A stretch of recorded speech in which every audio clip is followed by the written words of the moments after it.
Hi, Mike Kennedy with you. And what do we got here? We've got the Canon EOS 650. This is a film camera, okay?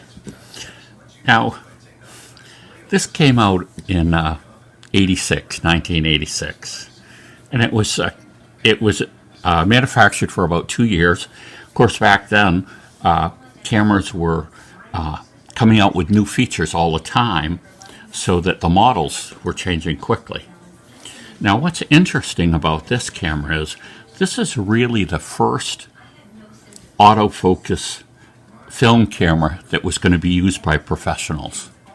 This EF, or electric focus, or electromatic focus, or whatever, but the idea that this electric autofocus was the first real venture into a pro camera. I looked to try to find what the price of this was when it was released, and I couldn't find it. I'm assuming it was, it had to be like $600, I would think. I don't know. But I couldn't find it. And first, I didn't realize that Canon's the largest camera making company in the world. I didn't realize that. I would have guessed maybe it was Nikon or something, but it's actually Canon. And Canon took a bold step with this camera, which some people liked, some people hated. And what it was they changed the mount, okay? To accomplish all of this autofocus, they came up with a completely different mount system. Okay, so it's you can't physically take the older FD lenses and put them on the camera. They won't fit. They just won't fit. And they don't have the electrical contacts. Now, a lot of professional photographers are really upset about that. But that was their move to break into this market. And one of the reasons they did that was to be able to provide a lot more flexibility. And also, I guess this is a fairly wide mount. So it made, there was actually an 50 f.1 lens that was made for this camera. Okay, and so we've got a camera that was considered really, really professional for its time, and but it didn't have this backward compatibility. Now, Nikon would later come out with their autofocus cameras, but they would keep the mount the same. Now, that would allow you to put lenses on their newer cameras, but the lenses wouldn't necessarily function in an all-automatic mode. Currently, I actually have a Nikon digital DSLR, the 5000, and I can take older Nikon lenses and they will still physically mount to it, but I have to use them all manually. They don't have autofocus, but the apertures won't even work. So it's basically an all manual setting. So, but still, that allowed people, these professionals with these extensive ranges of lenses, to still keep some of those lenses. Although I'm sure as the more autofocus lenses came out, more and more photographers would buy those, and their lenses that could only be used in manual mode were probably used less and less. But so, the thing about this is so interesting now is this camera is like a $20 camera now. So the funny thing about this now is this is like a $20 camera. I guess some people don't have a lot of yard sales and thrift shops in their areas or their countries. I was talking to someone that lived in Nuremberg in Germany, and he said basically thrift stores over there are dead people clothes stores, and they don't have things like this, where you might go into to a yard sale. This camera might be in a camera bag with a couple lenses, and the person, it's a film camera, they're not interested, and it may be marked for like $20 or $25, depending on whether it's got a couple lenses with it or not. But anyway, so this is a really pro camera. Did all kinds of odd things too.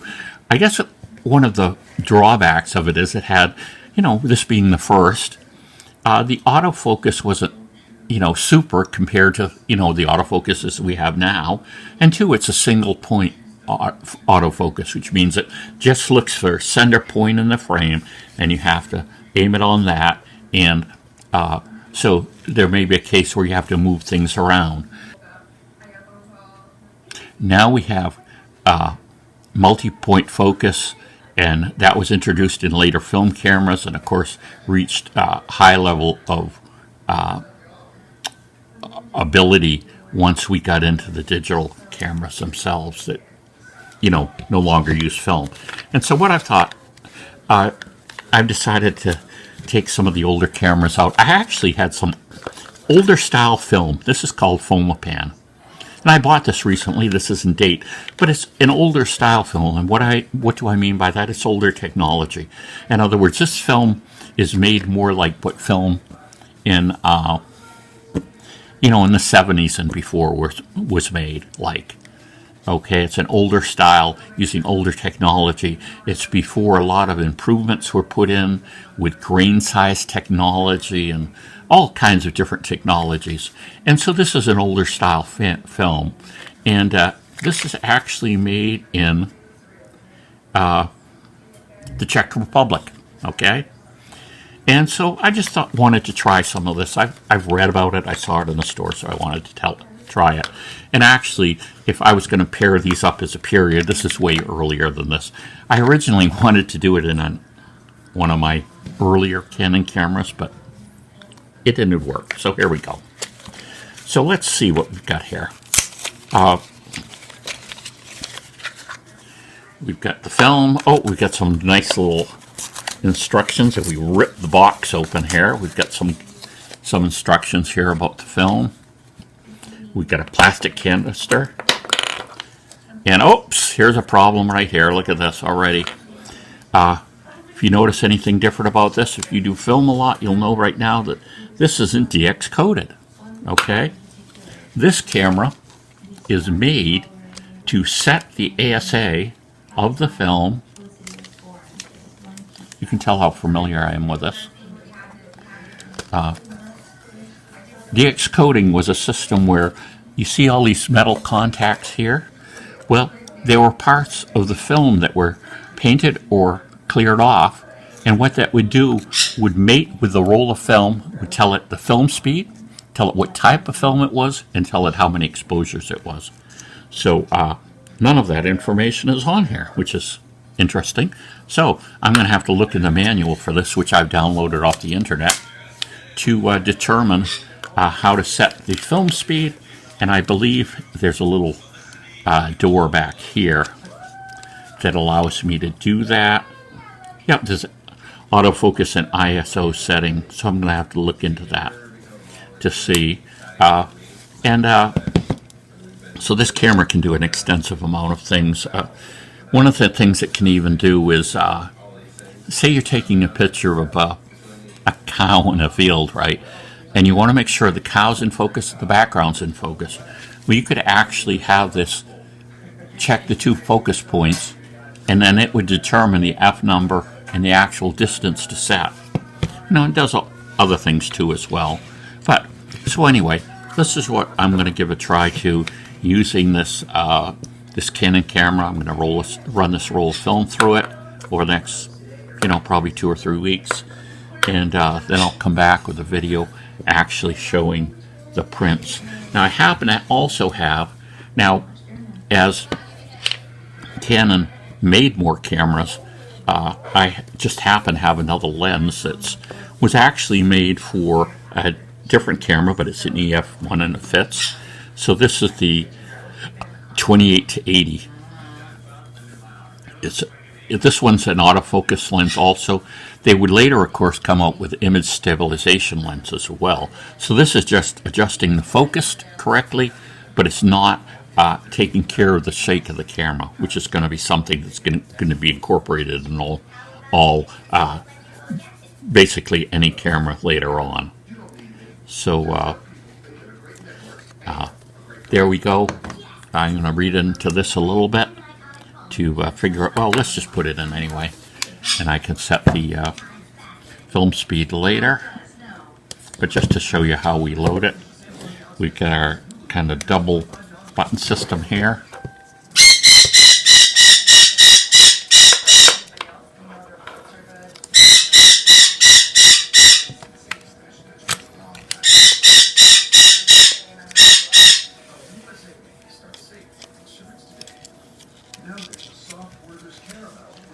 This has got a little film tab there.